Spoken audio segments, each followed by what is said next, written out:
everyone. Thank you for hopping on. This is Jackie Cooper with actually 3 talk shows today: JCooperTravels, Crypto Mom 2, and the Blockchain Legal Institute.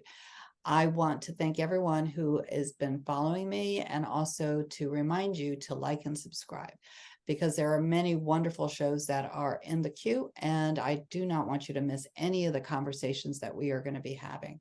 Today, actually, I have a guest on that I came across through LinkedIn, and his story intrigued me because this has been on my bucket list to do. And I'm sure as I look at a lot of the LinkedIn profiles, it's on a lot of your bucket list too, to possibly be on a TED Talk. And I was curious, and I even did an application, but I was curious, how does one actually get to be on a talk? What are the qualifications, and how do you even do it?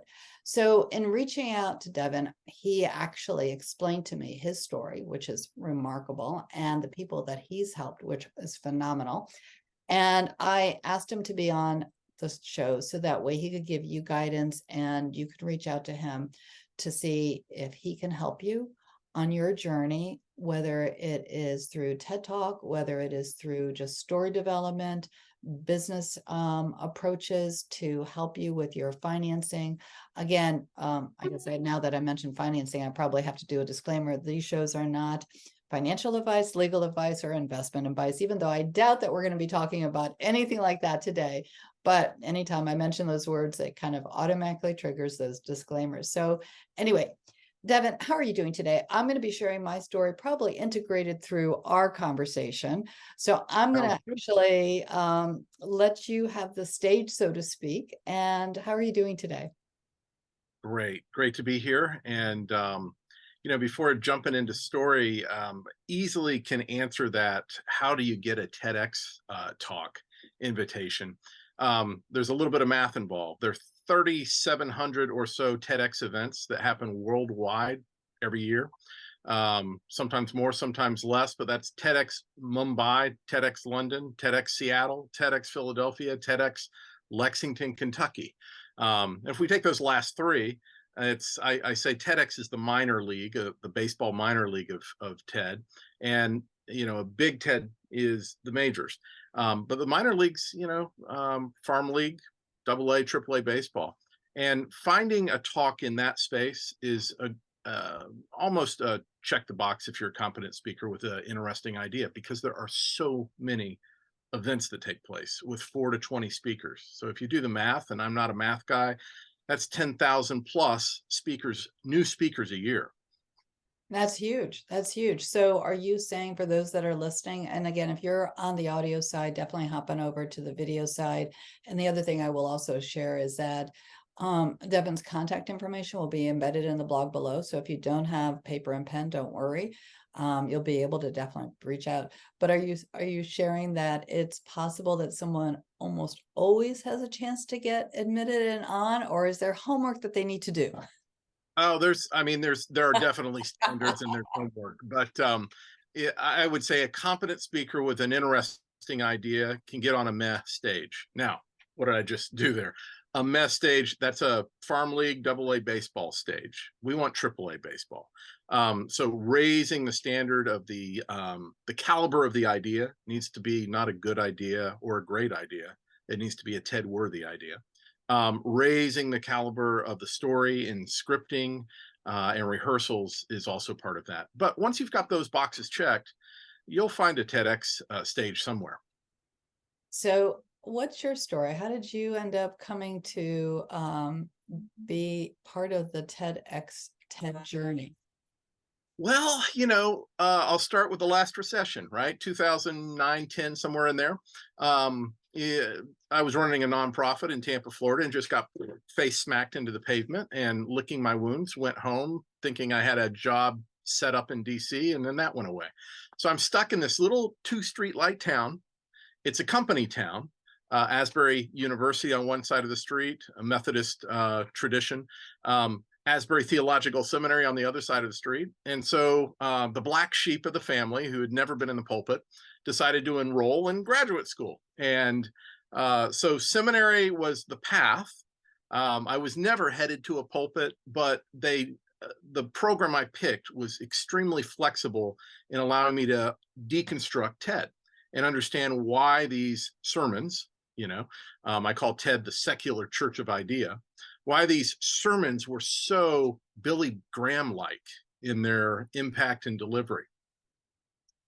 So, is there a nugget from that experience that you can share with those that are listening in terms of how you went from the seminary graduate type of school to your profession? Because I'm sure that it didn't happen overnight. There had to be Oh yeah, there are, there weaves to that, and couple hurdles to jump over or stagger into. But I'll take you back to the first week or so I was back in town. I was walking down the main street on a Sunday to go to church, and my mother was with me, who was suffering from early onset Alzheimer's. She hadn't been to church in a long time, and same for me. So we actually screwed up the time of the service, and we're in this little town with no cars on the road outside of the Methodist church, and decided, hey, I haven't been downtown in a while. Let's walk down to the railroad tracks and back. Walking back up on the hill, coming our direction, was a lone figure, a white-haired, white-bearded sentinel, if you will. And as he walked towards us on the opposite side of the street, when he got to us, he stopped and said, "Would you like a tour of this town?" And my mother, her social graces were stretched at that point. She braced herself and said, "No, this is my town." And to smooth over that moment, I walked forward into the center of the street, and this gentleman walked forward and met me in the middle. And a conversation began that continues to this day. And this is 12 odd years later. Lyman Coleman was Billy Graham's driver and married Billy Graham's secretary, and then handled a lot of the advanced work and youth work in the Crusades. So we sparked. I'll never forget his blue eyes. They just locked in on you, and the smile embraced you. And he said, "Tell me about yourself." And as we were getting to know each other over the next few weeks, I introduced him to TED, a TED Talk. I think it might have been Sir Ken Robinson. And I'll never forget, Lyman said, that's nothing different than what Billy was doing in his day. Now, I don't call Reverend Graham Billy, but Lyman can. He babysitted his kids. And I asked, "What do you mean?" He said, "Well, television was new when Billy was clearly focused, story wrapped in his sermons, and life-changing." And that stuck with me. And over time, it matured into really the principles we build our training and messaging around. We say a TED Talk needs to be clearly focused, 5 levels of that, story wrapped, and action igniting. And he said, television was new with Billy Graham. With TED, it was social media, brand new, and so was YouTube. And so technology meets a different way of idea spreading and generation after generation.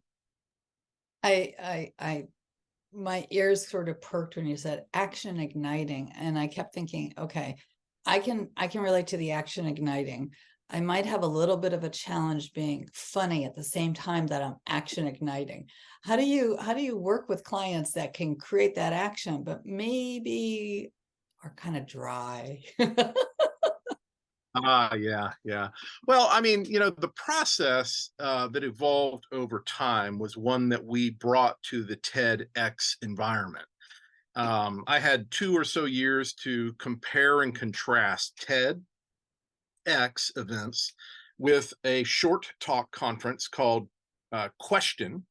And that had a countdown clock. It was a Christian version, kind of an idea incubator conference. And then a third countdown clock conference was the Idea Festival in Louisville, Kentucky. IF was the acronym. If you sat and watched each of those from the back of the auditorium, they looked the same. One was purple, one was red, and one was orange. But really, it had the same pulse and feel. But a Q Talk largely went nowhere. 3,000 views would be a breakaway question talk. An if talk, maybe 5,000 views would be a breakaway. TED, of course, 10,000, 100,000, millions of views. What was going on there? Well, deconstructing that is what led to this framework that we have used now with speakers going on almost 10 years now. We move through 4 phases: idea to outline. We mill the idea together and then we hang it on the classic TED outline. That tends to shed a lot of that curse of knowledge content that jam packs most presentations. Then we move outline to scripting, scripting to rehearsals, spend a lot of time in rehearsals, and then rehearsals to stage. And that stagecraft is something we spend a great deal of time with as well, because a good TEDx event has 5 to 9 cameras in the room. And at what points in that message do you want to soak in and speak to the virtual audience as opposed to the butts in the seats in the room? Now, action igniting without humor. I say nobody. Let's not try and build another Jerry Seinfeld. I mean, he's a very practiced hysterical guy, but it's practice that makes that possible. For months, if not years, he tried out some of his jokes before he took it to the big screen. But I say, if that's your personality, let's create a buffet of humor that you can draw on as the audience responds or doesn't, and make use of, but it's predetermined. You know, these are jokes that people get and flow with. But the igniting part also involves that call to action that I call a winnable win. We don't want to ask the audience, ask the viewers, ask the employees at the all hands, even ask the funders at a venture capital pitch. We don't want to ask, to save the whales, boil the ocean, and remove all the plastic from the ozone layer. I say, let's walk up to the water's edge. I hold my daughter's hand doing that, and I pick up a piece of plastic and invite her to do the same. She picks up a piece of plastic, repeat. Then down the way on the shoreline, somebody sees us picking up trash, and they pick up a piece of plastic, and that idea is spreading. Again, don't boil the ocean. Let's pick one piece of trash out of the ocean. That's a winnable win. Let's repeat it. Let's even spread it. And it may even become a habit. That's what I mean by action igniting. And what I love what you just did is you started it, you shared it through a story. You shared it through a visual story. So that way everyone could, in their mind, picture the movie playing out, and then seeing the people on the beach, seeing what you were doing, and then repeating the action. So those are, you're taking what would be maybe, I'll call them dry words, to create the picture that helps kind of, and this kind of flows into the next thing, the sticky points of how a story is told. So, I mean, the other thing that you have kind of created, you've created different frameworks. So that way, those that are learning how to have a conversation with someone to kind of bring forth a point that you want to have them understand and remember. So how did the sticky conversation, sticky story come about? Because I know you and I have talked offline about a lot of your clients, about a lot of your history, and all of that has been so fascinating to see how it's just kind of gelled, and you've taken that insight and then you're able to apply it to other people. Well, I asked myself early on, what is it that just happened? And by that, I mean, one of my first sets of clients exploded and blew the doors off TEDx and TED, frankly. One of my first speakers is a top 10 all-time speaker with 45 million views, truly viral. What happened there? I began to ask myself, because that was exceptional. And what is it in the seminary storytelling that met the TED storytelling that I can codify and share with clients? And the sticky story framework is what resulted. We say a TED Talk is not a motivational speech. It's not a sermon. It's not a keynote or an employee all hands or a funding pitch. It's something different because it's clearly focused in a specific set of ways. And and story wrapped. In that, I mean, the story wraps around the big points, wraps around the key supporting ideas, and moves that message forward. Now, sticky is an acronym, STICKY. There's a structure to a story. Now, I did not involve the type of structure I like to see in a client's story when I was talking about going to the seashore. Sure, that was a story, but it didn't have all the sticky elements. What do I mean by that? Well, there's a certain shape to story. Researchers have isolated 6 shapes of stories that predominate in Western culture. One of those is what Kurt Vonnegut called man falls in a hole, gets out of the hole, continues. And he chuckles and chortles and says, "We love that story." There's a great little minute-and-a-half video of him at a chalkboard explaining this. And early on, that caught my eye. And I had been deep in the theory of story and the hero's journey. Joseph Campbell has 12 steps to the hero's journey. But I'm visual, and Vonnegut's insight really captivated me. Man walks along. Now, that's the setup, right? Problem, he falls in a hole. He gets out of the hole and he continues, but now he's looking up and down as he whistles. That resolution suggested me a 3-part structure: setup, problem, resolution. And we did not see a problem necessarily in the walk to the seashore, but you've given me food for thought as I begin using that illustration in the future. So structure, right? The most concentrated form of story that's sticky is the hero's journey in that format, three acts. Texture would be the T, right? And by texture, I mean, it's enough to see it and feel it, just enough that the audience gets that visceral connection with the image, but it's not a layering of detail and a wash of detail and nuance. Too often we think in story we need to explain that it was 90 degrees out and the tin roof was ticking and the heat in the room was increasing, and the plumber in front of us who was reaching around the commode to change a nozzle, et cetera, et cetera, et cetera, right? The little bead of sweat that was coming down his backside, the smell of the commode, the smell of there's too much there. But if I'm holding my daughter and we're watching the plumber and he's reaching around the back of that commode, something caught our attention. That's all we need.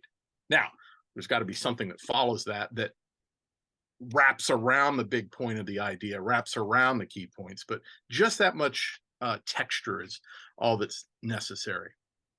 STI, igniting. We spoke a little bit about that.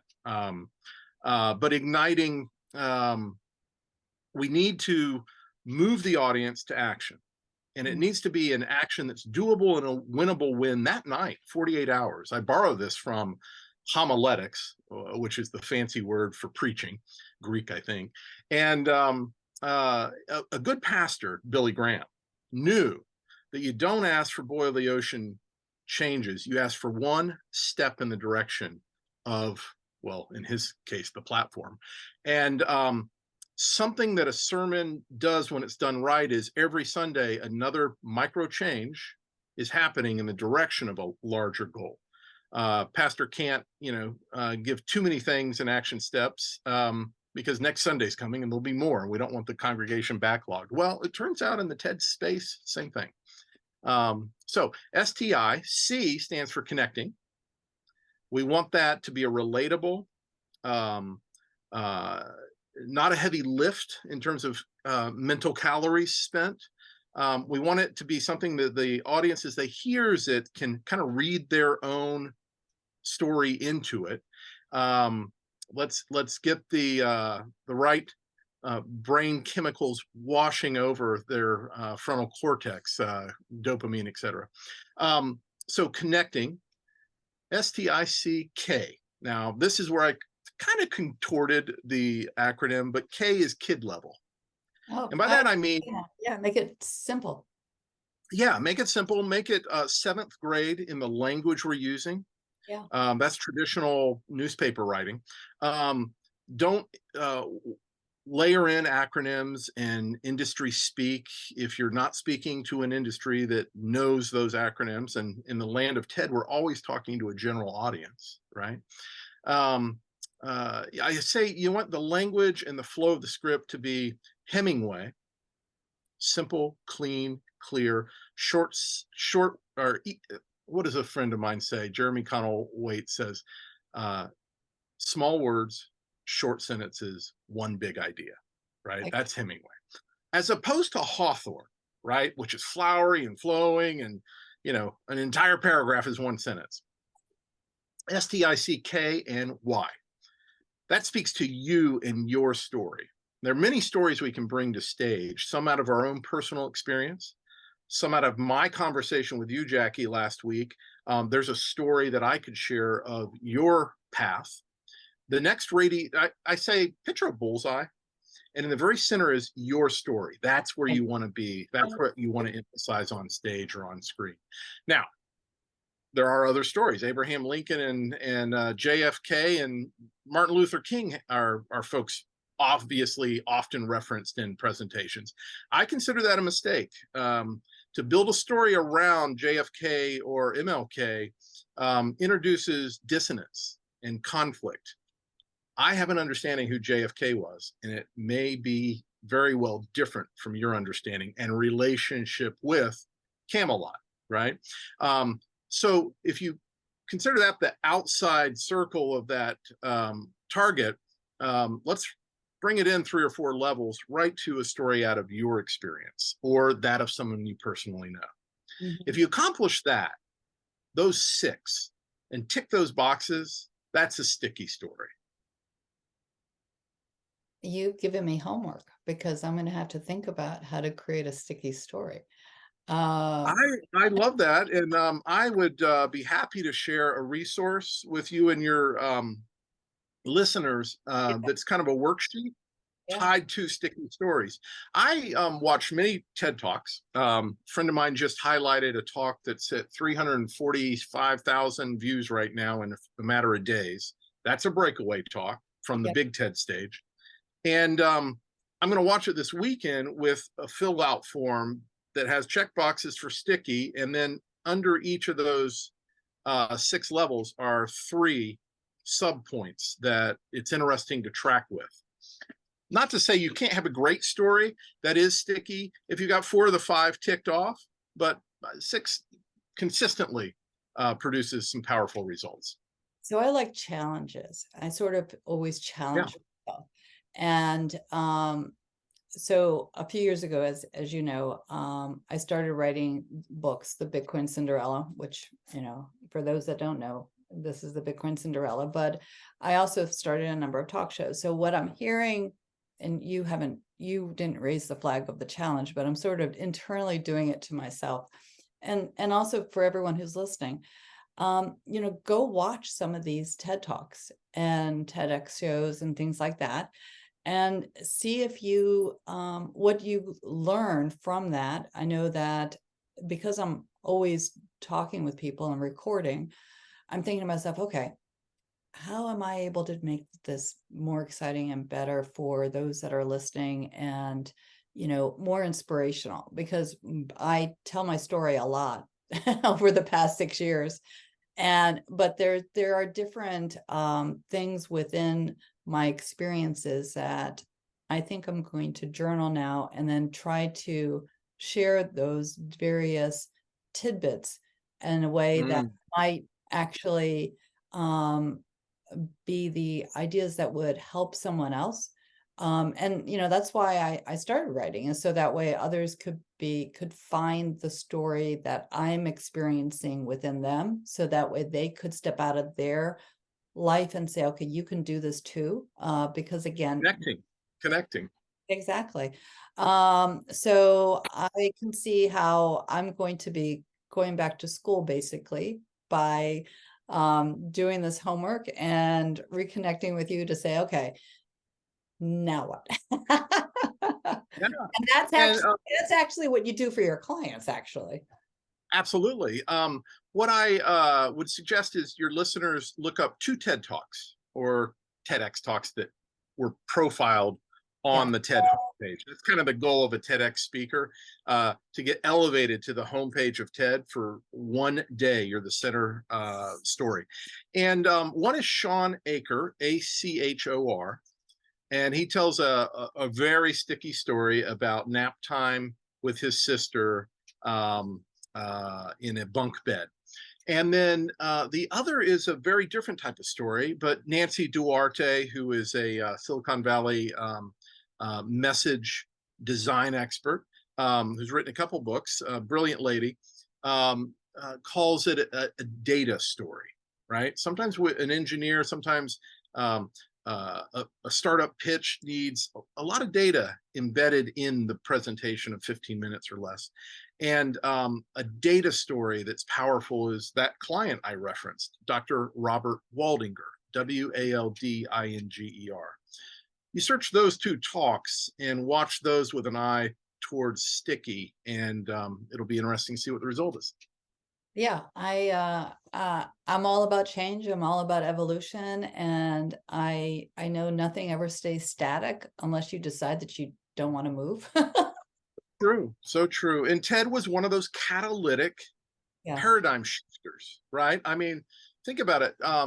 TED as an organization, it existed for 20 odd years in Silicon Valley, invitation only, high, $5,000 a ticket back in the day, which was pretty darned expensive. And they had this archive of recorded talks. In 2006, they experimented, and they are always iteratively experimenting. They released 6 of those on YouTube, which again was a new technology and platform back then. And well, they were so shocked by the response and the demand for these talks and the true viral nature of these talks that they kept putting talks on YouTube on the TED channel. And then it got so popular, they were like, we should have our own platform and own the views. And that's where TED.com came in.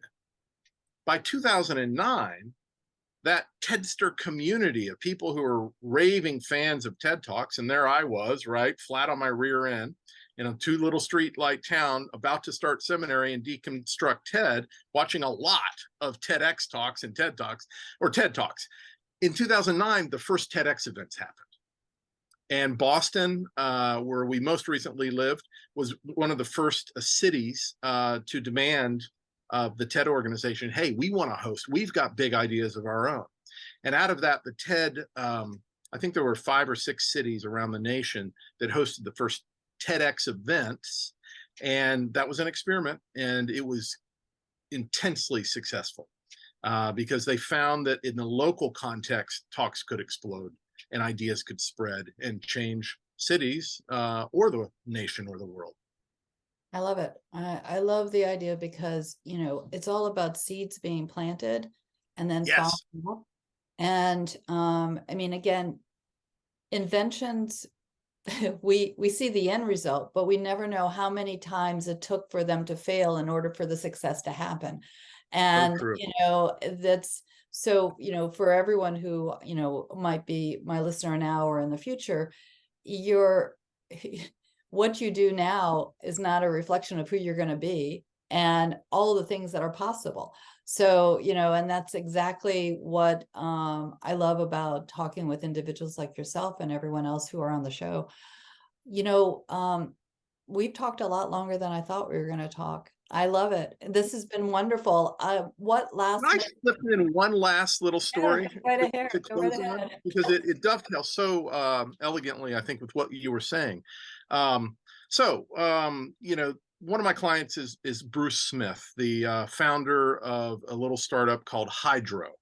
Back when we were working together, it was a little startup. It's now the Peloton of rowing. I think they just capitalized 300 million or something. But back in the day, Bruce, before Hydro, he founding that as a CEO, he was the head of a startup nonprofit in Boston called the Charles River, Community Rowing Program. For that may not exactly be the name, but he started a community rowing program, and out of that, he said, gosh, this is such a powerfully life-changing sport. More people should be able to access this. And when Peloton exploded, he said, oh, there's a path. Well, he got through series, A all by himself. I didn't show up till later. Somebody at the Patriots organization linked us up, and he wanted a TED Talk, he thought at the time. Well, you know how Series A funding goes. It's gone, gone, gone, gone, gone. We got it down to about here, and he said, you know what? Let's just pull out of the prep for the talk. I don't have time. What I do want to talk about is story and a pitch that I need to make in about 2 weeks in San Francisco. Well, the sticky story framework is what we worked through. And that was a data story, right? To a degree. And refining and honing and designing that story so that not only was it sticky, but we knew the version, the next generation version of that story. Because if you consider this, you make your pitch, and then that VC may not be the decision maker, or he may need to corral some other contributors and make a decision as to whether $50 million is going to that startup. I'm not part of that second conversation. Right. But we can design our sticky story such that it stays intact generation after generation of sharing. That's right. Now, he was flying out there and he had 2 documents on the flight. One was his pitch, and the other, and it sounds like a Hollywood movie, or TV afternoon series, the other was his resume, because they were shutting off lights when he got back within days. He pitched that VC, I can't remember his name, it's a big one, and came away with $200 million in Series B funding. Now, he generously says, it wouldn't have happened without a sticky story that generationally could stay intact. And I think, that dovetails right back into what you were saying. Innovators tend to come from other platforms and spaces and see things differently in another environment. And that's what he did. Rowing community, nonprofit, to startup technology, to who knows what he's doing next. It'll be exciting to see. So, what I also love about the story and about what he did, and also how you navigated that for him and with him, is the idea of what we've heard before. The individuals that are walking around a mountain and they are going up the mountain, and then some kind of decide not to take the next few steps to see where the village is on the other side of the mountain. Right. They think Right. they're too far. Others say, no, I'm going to go a little bit farther. And then all of a sudden they see what the destination that they didn't know was there, but they kind of were pointing in that direction. And so with anyone who has an idea or a project, take that the next step. Again, he had either the pitch or the resume, but he had the heart and the belief that he was going to make it all the way to the end, and he wasn't giving up. And that tenacity. And not do it alone. That was the other thing. He had the humility to know doing it alone may not reach the impact he wanted. So he hired a Sherpa, right? We were climbing the mountain together. Exactly. I joke, but I'm serious. A TED Talk is kind of the Mount Everest of idea spreading. Exactly. And climbing that is something you don't want to do solo for the first time or the 5th time. You want a Sherpa, a servant leader beside you, who's been up and down that mountain hundreds of times. Exactly. And knows where the wind is bad and where the water's good and where the trail crumbles and where to pitch a tent. But I always keep in the forefront of my mind that I am not the climber. I am not the TED stirrer. I am in service to their big idea. And at the summit, I take the photo and they're holding, the flag. Yeah. I think that, it's phenomenal what you're doing. Thank you. It's so much fun. It is. And that's the other message I think, is a great takeaway for everyone who's listening, is have fun with everything you're doing, because again, our moment in time here is very short. And I want to thank you for being on the show, for inspiring myself and others who are listening. For those that are listening, definitely know that Devin's contact information will be below. And as I always say at the end of all my shows, be kind to yourself, be kind to others. We're also interconnected. We're all part of one world, and now even more than others. So everyone have a great day, and we will talk soon, and stay tuned for my TEDx type of talks. Talk to you Looking soon. forward to it, Jackie. Bye.